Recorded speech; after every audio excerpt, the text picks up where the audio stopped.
Shalom teman-teman semua, apa kabarnya minggu hari ini? Tanpa terasa ya, kita bertemu lagi bersama Lausus Susan di Kids for Jesus. Tentunya kita beribadah, mohon pimpinan Tuhan agar Tuhan yang memimpin dari awal sampai pada akhirnya. Baik, adik-adik jangan lupa ya, sudah siap, sudah mandi, sudah wangi, sudah rapi karena kita mau beribadah kepada Tuhan. Lalu siapkan alat tulis dan juga Alkitabnya tentunya ya. Baik, kita akan berdoa terlebih dahulu. Terima kasih ya Tuhan kalau pada kesempatan minggu ini kami boleh datang kembali untuk ibadah sekolah minggu secara online. Biarlah Tuhan kami semakin bertumbuh, kami boleh memuji Tuhan, kami boleh belajar firman-Mu dengan semangat tentunya, dan juga boleh berdoa dan melakukan aktivitas kami. Terima kasih ya Tuhan, di dalam nama-Mu kami berdoa dan mengucap syukur. Amin. Baik, teman-teman semua, kita mau memuji Tuhan. Semangat ya.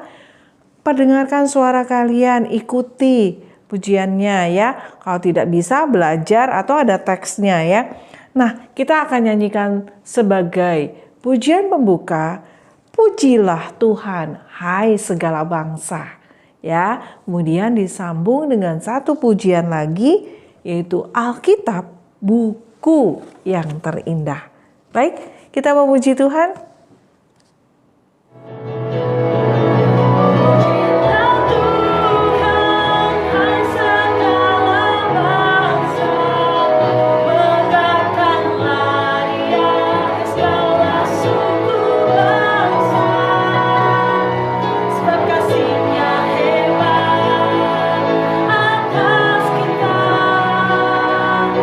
Kesetiaan Tuhan untuk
Nah, buku Alkitab adalah buku yang terindah, teman-teman. Kamu mungkin bisa senang yang namanya buku komik ya, atau tulisan-tulisan yang ada di handphone kalian. Kemudian juga mungkin kamu suka membaca cerita-cerita. Tapi ada satu buku yang sangat indah, yaitu Alkitab, melebihi buku-buku ilmu pengetahuan tentunya. Bukan berarti ilmu pengetahuan tidak bagus ya, tapi di atas semuanya itu buku Alkitablah buku terindah, surat cinta Tuhan kepada kita semua. Baik, tadi sudah kita dengarkan pujiannya. Sekarang siapkan hati kita. Kita mau dengar cerita. Biarlah cerita itu tinggal dalam hati kita dan juga kita lakukan. Mari kita siapkan hati kita, dengarkan pujian, ku mau dengar cerita. Siapkan hati dan pikiranmu tentunya.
Baik teman-teman, kita akan berdoa mempersiapkan hati kita mendengarkan firman Tuhan.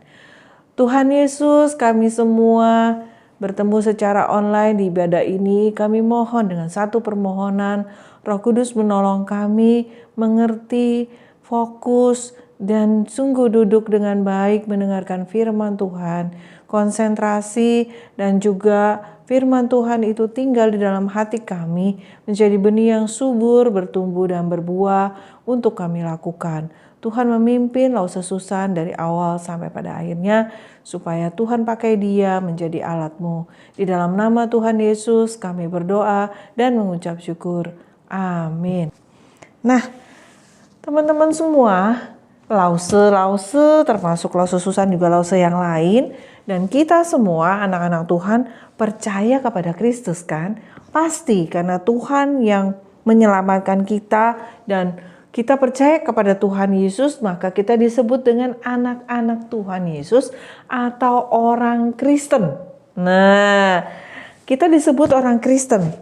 Saya langsung mikir, padahal kan di dunia ini banyak suku, bahasanya banyak, beda-beda ya kan? Ada juga agamanya beda-beda. Terus masuknya agama Kristen itu gimana ya?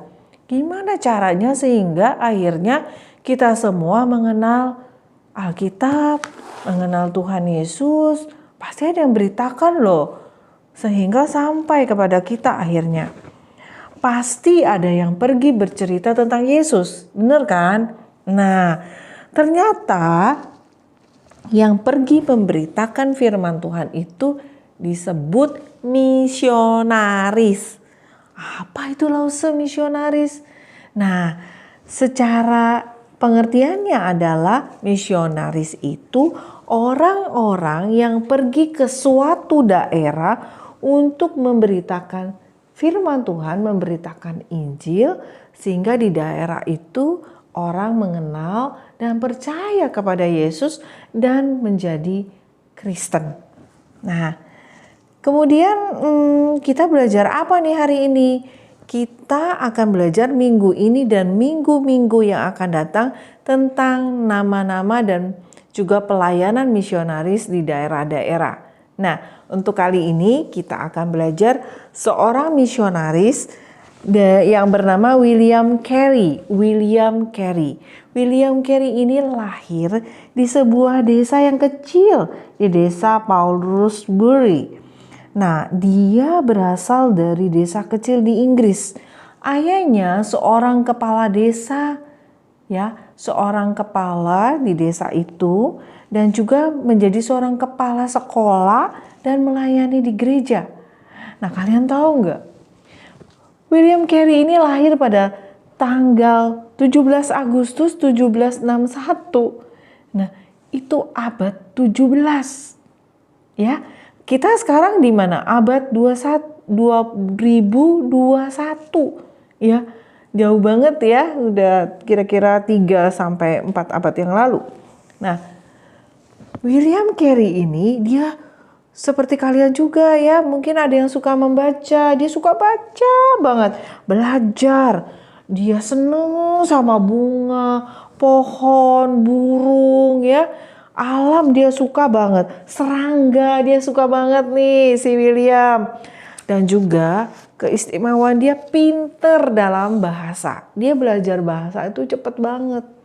Tahu nggak, dia menguasai bahasa Yunani, bahasa Latin, bahasa Itali, bahasa Belanda, dan lain-lain.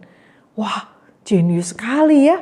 Nah, kemudian pada usia 14 tahun, William Carey itu disuruh ayahnya bekerja dan belajar membuat dan memperbaiki sepatu. Nah, jadi tukang sepatu ya. Dia belajar sama tukang sepatu. Kemudian tukang sepatu ini ya ajarin untuk si William menjadi pintar untuk memperbaiki atau membuat sepatu. Walaupun dia bekerja untuk membuat atau memperbaiki sepatu, itu tangannya kerja, tapi matanya dia tetap lihat buku. Jadi dia taruh meja kecil sambil gini dia kerja gitu kan ya, terus dia baca lagi. Dia waktu itu lagi pertama-tama lagi belajar bahasa Latin dan bahasa Yunani. Nah, jadi dia belajar terus ya. Wah, rajin sekali nih. Makanya membaca itu membuka jendela dunia katanya ya. Dengan belajar kita banyak tahu. Jadi teman-teman harus mau belajar dan membaca firman Tuhan dan juga buku-buku ya yang bagus tentunya. Kemudian beberapa tahun kemudian majikan tokonya yang dia kerja itu meninggal. Sehingga William pun membuka toko sepatu sendiri. Nah, sekarang malam hari dia mengajar anak-anak di desa, siangnya dia kerja. Lalu dia pada hari Minggu juga khotbah ya di sebuah gereja dekat rumahnya. William terus bertumbuh dalam Tuhan dan berdoa. Dia suka berdoa, dia suka mempelajari firman Tuhan. Lalu dia juga melihat peta. Dia lihat peta, lalu dia lihat daerah-daerahnya, lalu dia tahu di situ belum ada yang percaya, belum pernah didengarkan firman Tuhan. Dia berdoa. Dia berdoa untuk daerah-daerah tersebut di depan peta. Dia berdoa supaya bangsa-bangsa itu, orang-orang yang tinggal di sana, bisa menerima Kristus. William tidak dapat menahan dirinya. Dia memikirkan untuk memberitakan kabar tentang Yesus ke bangsa-bangsa lain. Roh Kudus menanamkan kasih dan semangat kepada William Carey, betapa dia melihat masih banyak orang hidup dalam kegelapan, dalam dosa, dan belum pernah mendengar tentang Kristus yang dapat menyelamatkan mereka. Hatinya rindu dipenuhi kasih Tuhan. Akhirnya pada tahun 1792, ia berkhotbah di Nottingham di depan pendeta-pendeta, sekelompok pendeta ya. Dalam khotbahnya, William Carey menanamkan 2 kalimat yang menjadi prinsip hidupnya, menjadi moto hidupnya, semangat hidupnya, yaitu apa? Menantikan hal-hal yang besar dari Tuhan, mengerjakan hal-hal yang besar untuk Tuhan. Langsung ulangin. Menantikan hal-hal yang besar dari Tuhan, mengerjakan hal-hal yang besar juga untuk Tuhan. Jadi dari Tuhan untuk Tuhan. Jadi apa yang dikerjakan itu tetap dari Tuhan. Kemudian setelah itu maka berdirilah yayasan misi atau yayasan di mana ada pendeta, penginjil yang di situ belajar ya, yang pertama kali di Inggris. Wah, luar biasa ya, sampai lahir sekolah Alkitab atau ada juga yayasan misi di Inggris pertama kali. Yayasan misi itu seperti yayasan yang mengumpulkan orang-orang misionaris, penginjil, pendeta yang pergi menyebar ke daerah-daerah untuk memberitakan Injil. Itu maksudnya ya. Akhirnya pada satu kali William beserta keluarganya, istrinya dan 4 orang anaknya pergi ke India. Wah, gambarnya di peta India ya. Jauh itu dari Inggris dia ke Asia, Eropa terus ke Asia. Nah, mereka menaikkan pada saat itu ya, mereka menaiki kapal dengan perjalanan ombak yang besar. Tahu nggak, kira-kira 4-5 bulan mereka baru sampai. Belum lagi ada yang perjalanan terhambat, kapalnya ada kerusakan. Sehingga agak lama karena perjalanan zaman dulu nggak ada pesawat ya. Jadi hanya melalui kapal ataupun berkuda. Nah, ini karena beda negara, beda benua sehingga mereka naik kapal. Kesulitan pun muncul. India adalah dia berada di sebuah kota besar sehingga biaya sewa rumah dan biaya makannya terlalu mahal. Sehingga uang William Carey yang dia bawa dari Inggris itu sudah berkurang, menipis. Akhirnya mereka hampir habis uangnya dan mereka pindah ke dalam hutan. Di sana dia bangun rumah sendiri dan di situ banyak ular dan harimau. Tapi nggak apa-apa ya, karena mereka harus menghemat biaya dan mereka membuka kebun. Jadi ada tanah kan di hutan itu, lalu dia menanam. Jadi makannya dari situ sayur-sayuran ya, mungkin ada cabai dan sayur-sayuran hijau. Mereka masak dari situ. Nah, mereka bertahan hidup di situ. Mereka berdirilah sebuah rumah di dalam hutan. Akhirnya kan kesulitan juga ya adik-adik. Maka kemudian William Carey mendapat pekerjaan di sebuah perkebunan. Di sebuah perkebunan, jadi secara ekonomi dia mulai tercukupi.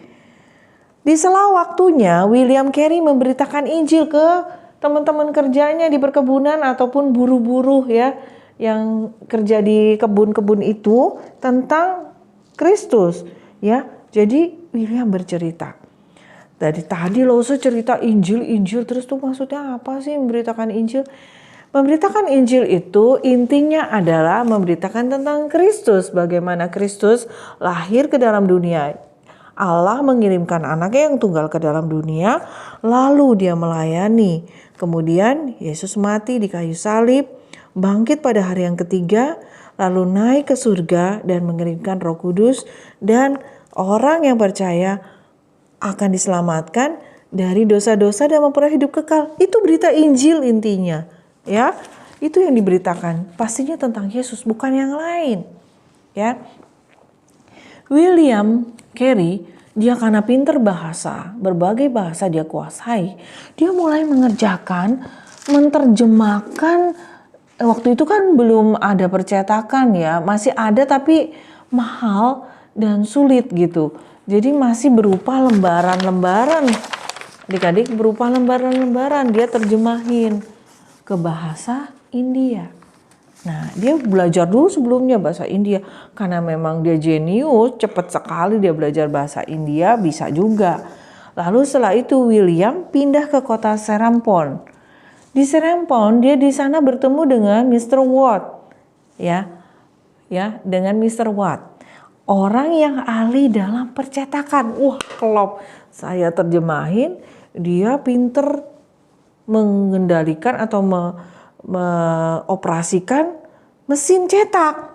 Nah, segera dia sama temannya si Watt ini mendirikan sebuah bangunan yang ada mesin percetakannya, ya, sebuah tempat percetakan dibangun dan mereka mulai mencetak Alkitab dalam bahasa India. Nanti lihat gambarnya ya, bagaimana mesin cetak zaman dulu mulai dicetak lembar demi lembar. Setelah 7 tahun di India, ada yang menerima Yesus. Baru ada yang menerima Yesus namanya Krisnapal. Lalu dia dibaptis. Menerima Yesus di sebuah sungai, dibaptis oleh William Carey. Makin lama, makin banyak orang-orang India yang menerima Tuhan Yesus.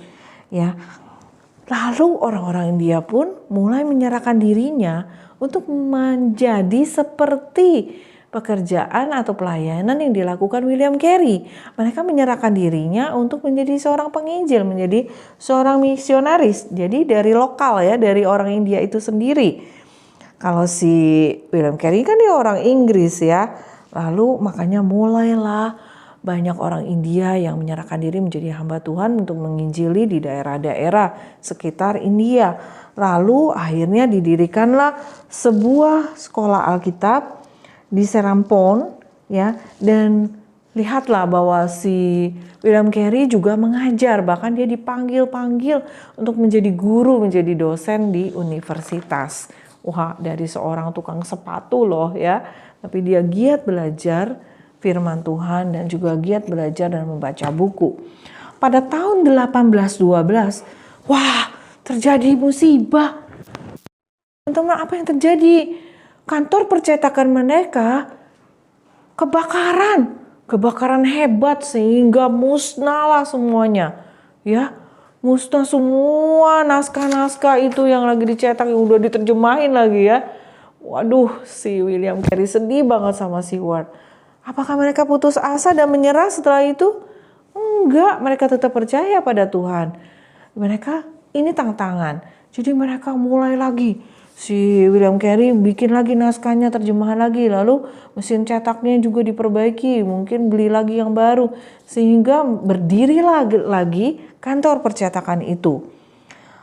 41 tahun William Carey melayani di India. Dia nggak pulang. Dia dikuburkan di sana. Dia tetap bertahan walau ada penderitaan, ada penyakit, ada kesulitan yang menantang. Karena cintanya pada Tuhan dan Tuhan menguatkan dia dengan kasih-Nya, dia tetap bertahan dan dia berhasil menginjili orang-orang India untuk menerima Yesus. Wah, luar biasa ya. Ya, teman-teman. William pun meninggal pada usia 73 tahun pada tanggal 9 Juni 1835 pada abad yang ke-18. Tugasnya sudah selesai karena dia sudah meninggal dan dia kembali pulang ke surga ya. Tetapi tugas pelayanan penginjilan itu bisa diteruskan oleh rekan-rekannya, orang-orang India ataupun yang lainnya, dan sampai ke kita untuk meneruskan pekerjaan tersebut ya. Nah, ayo teman-teman, kita lihat apa saja yang sudah dikerjakan dalam pelayanan William Carey di India. Yang pertama, dia menceritakan atau memberitakan Injil sehingga orang-orang India menjadi percaya dan diselamatkan. Kemudian, dia mendirikan sekolah teologi ya. Dia mendirikan sekolah Alkitab ya. Di sana yayasan misi, mendirikan universitas, dan langsung lihat ya di internet. Wah, banyak sekali. Namanya William Carey itu diabadikan di universitas, di pelayanan misi, di sekolah-sekolah, di universitas. Ya, itu William Carey. Akhirnya itu tersebar ya, memakai nama William Carey. Kemudian dia juga menjadi dosen, guru ya. Dia mengajar. Lalu apa yang dilakukan? Bersama teman-temannya dia mencetak Alkitab dalam 40 bahasa ternyata, termasuk bahasa India. Yang saya lihat adalah ternyata dia bisa membuat Alkitab dalam 40 bahasa. Wah, banyak sekali ya teman-teman ya, luar biasa. Hidupnya itu dia kerjakan untuk pelayanan Tuhan.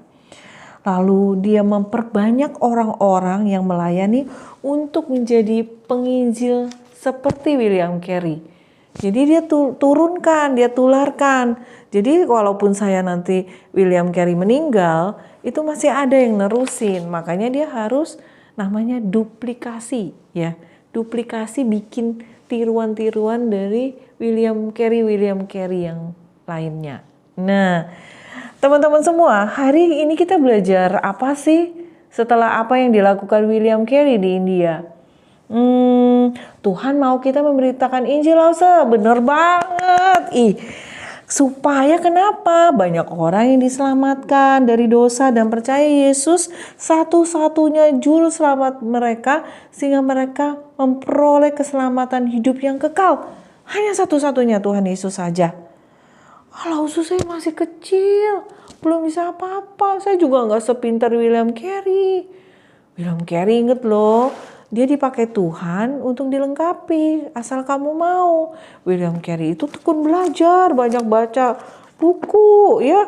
Lalu dia belajar bahasa, sehingga makanya dia bisa menerjemahkan Alkitab dalam berbagai bahasa. Ketekunannya dia, kerajinannya dia membuat dia bisa dipakai oleh Tuhan. Tuhan juga melengkapi dia.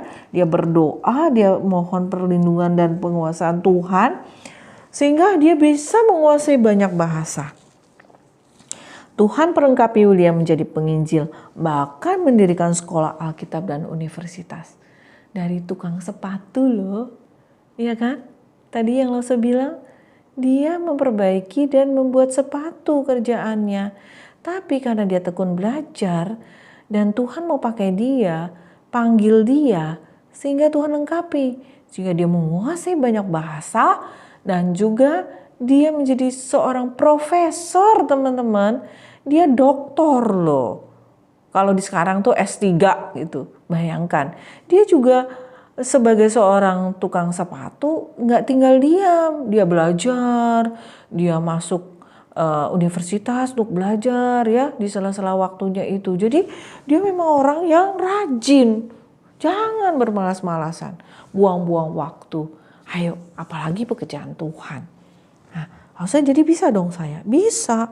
Kamu gak usah ke Afrika dulu. Atau kamu pergi ke jauh-jauh Lause. Enggak, Tuhan mau sesuai dengan panggilannya masing-masing. Nanti kalau kalian sudah besar ya. Nah, kamu bisa cerita dulu ke teman-teman. Bisa cerita dulu ke teman-teman. Misalnya teman sekolah, teman tetanggamu, atau keluargamu dengan cara yang sederhana, atau ke keluargamu yang belum percaya dan mendengar tentang Tuhan Yesus yang kamu tahu. Terus ceritanya gimana Lause? Nah, ada cara yang sederhana, yaitu seperti pujian berikut ini. Yuk kita dengarkan. Ini ada cara yang sangat sederhana.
Nah, itu tadi apa? Tentang pujian buku tanpa kata. Ada berapa warna? Ada 5 warna. Aduh, Lause, ini nih 5 warna. Iya, urutin aja. Kuning biasanya dilambangkan dengan emas, surga. Adik-adik ada yang sebagian kan ikut ini ya, lomba bikin video buku tanpa kata ya. Menginjili dengan 5 warna ya, buku tanpa ada tulisan atau kata-kata. Yang kedua dari kuning, lalu apa? Hitam, karena hati kita penuh dengan dosa, jadi hitam. wah perlu disucikan dengan warna putih. Supaya disucikan oleh warna apa yo? Merah, darah melambangkan darah Yesus. Setelah disucikan oleh darah Yesus, berarti kita terima Tuhan Yesus, maka hatimu menjadi putih, warna putih. Habis itu diem dong. Enggak, kamu harus pindah lagi ke warna hijau, yaitu bertumbuh di dalam Tuhan, berbuah, melayani Tuhan, aktif melayani Tuhan, aktif dalam pekerjaan Tuhan, aktif dalam beribadah, rajin ikut ibadah, rajin berdoa, rajin baca Alkitab. Bertumbuh itu namanya. Kalau kamu tidak lakukan semua itu, kamu tidak memberi makanan di dalam hatimu dan pikiranmu, apa yang kamu isi? Apa yang kamu masukkan dalam memori otakmu? Apakah hanya game, cerita-cerita komik saja, atau gila belajar untuk ilmu pengetahuan saja? Buku ini adalah, Alkitab adalah buku yang terindah di atas semua buku-buku yang ada di dalam dunia. Buku yang menyelamatkan, surat cinta Allah. Nah, kalian harus pelajari, masukkan di dalam memorimu dan lakukan. Bertumbuh dan berbuah. Kalau enggak, kamu akan lama-lama tidak bertumbuh kayak pohon, akan lama-lama akan mati. Ya kan? Gak mau kan gitu? Sirami dan lakukan firman Tuhan, baca firman Tuhan dan berdoa. Ayo, siapa yang masih membaca firman Tuhan dengan Go Bible Go? Ayo adik-adik, teruskan bacanya ya. Walaupun secara online nanti bisa kerjasama dengan lause-lausenya. Kemudian sekarang kita ada ayat hafalan tentunya. 1 Tawarik 16 ayat 24. 1 Tawarik 16 ayat 24. Apa isinya? Ceritakanlah kemuliaannya, yaitu kemuliaan Tuhan di antara bangsa-bangsa. Apa? Ceritakanlah kemuliaannya di antara bangsa-bangsa dan perbuatan-perbuatannya yang ajaib di antara segala suku bangsa. Sekali lagi, 1 Tawarik 16 ayat 24. Ceritakanlah kemuliaannya di antara bangsa-bangsa dan beritakanlah perbuatan-perbuatannya yang ajaib di antara segala suku bangsa. Aktivitasnya apa yo hari ini? Membuat buku tanpa kata. Lalu saya ada kasih contohnya ya. Yang sederhana aja, mungkin ada sebagian yang sudah membuat. Ya, jadi bisa buat buku dengan 5 warna. Mau kecil, mau besar, tapi lebih baik sih agak besaran ya. Jadi lebih enak. Kamu bisa cerita tuh nanti ya dengan buku tanpa kata. Nah, itu sangat sederhana tetapi bagus ya. Nah, sekarang tiba saatnya kita akan memberikan persembahan karena kemurahan dan kebaikan Tuhan yang memelihara orang tua kita dan kita sekeluarga. Nah, jangan lupa untuk mengisi dengan celengan-celengan yang sudah diberikan pada hari Paskah yang lalu pada tanggal 4 April. Di situ ya isi, atau kalian mau dengan kantong persembahan di amplop juga bisa, atau transfer melalui rekening BCA atau QR code berikut ini. Ya, teman-teman, nanti kita kumpulkan di dalam celengan ataupun amplop kalian semua.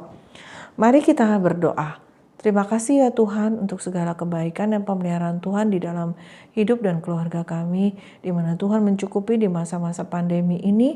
Ekonomi agak sulit, tapi Tuhan terus memelihara kami, berikan rezeki dan berkat kepada orang tua kami, berkati hasil kerja keras mereka, dan berkati kami juga boleh bersyukur dan terima kasih kepada Engkau ya Tuhan.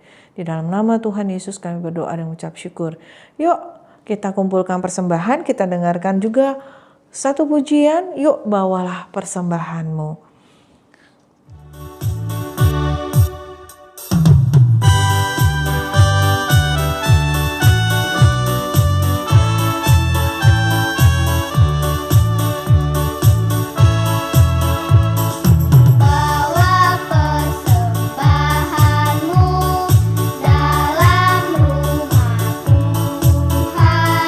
Dengan rela hatimu, jangan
Nah, sekarang sudah selesai. Kita belajar tentang seorang tokoh misionaris dari Inggris yang bernama siapa? Ayo siapa? Ada yang tahu? William Carey. Nah, dia menginjili sampai ke mana? Ke India. Dia sangat-sangat luar biasa dipakai Tuhan, mencetak buku Alkitab dalam 40 bahasa, dan dia menguasai banyak sekali bahasa, dan dia mendirikan universitas, sekolah, lalu juga untuk lembaga misi atau yang melayani tentang penginjilan. Nah, luar biasa. Kamu mau kan dipakai oleh Tuhan? Pastinya Lause ya. Kamu semangat belajar dari sekarang. Dan yang terdekat kamu bisa injili. Minggu depan kita akan belajar lagi tokoh-tokoh misionaris yang lain. Wah, sangat menarik sekali. Ini akan membakar dan membuat kita melihat pekerjaan Tuhan untuk sampai itu firman Tuhan. Ada yang mendengar, ada yang menyampaikan. Sehingga mereka bisa mengenal Yesus dan diselamatkan. Oke, baik kita berdoa. Terima kasih Tuhan untuk kesempatan minggu ini kami belajar tentang firman Tuhan yang luar biasa. Dan khususnya kami belajar tokoh-tokoh misionaris penginjil yang memberitakan firman Tuhan di daerah-daerah sehingga mereka boleh menerima Kristus dan daerah itu menjadi Kristen, menjadi anak-anak Tuhan yang juga akhirnya memberitakan Injil juga dan melayani Tuhan. Tuhan pakailah kami yang masih kecil dan masih muda ini untuk menjadi hamba-Mu, untuk menginjili orang-orang yang belum percaya atau di keluarga kami dengan buku tanpa kata. Tuhan memakai kami yang sederhana ini untuk Tuhan pakai Roh Kudus menolong kami. Terima kasih ya Tuhan, di dalam nama Tuhan kami Yesus Kristus kami berdoa dan mengucap syukur. Amin. Yuk, sebagai penutup kita dengarkan satu pujian ya dari Lause, yaitu satu pujian paduan suara secara online dari Gereja Reform, dari anak-anak sekolah minggu di GRII Bandung. Wah, pujiannya ini cocok dengan untuk menginjili. Utus aku Tuhan untuk menginjili ya di ladang Tuhan. Tuhan Yesus memberkati. Shalom.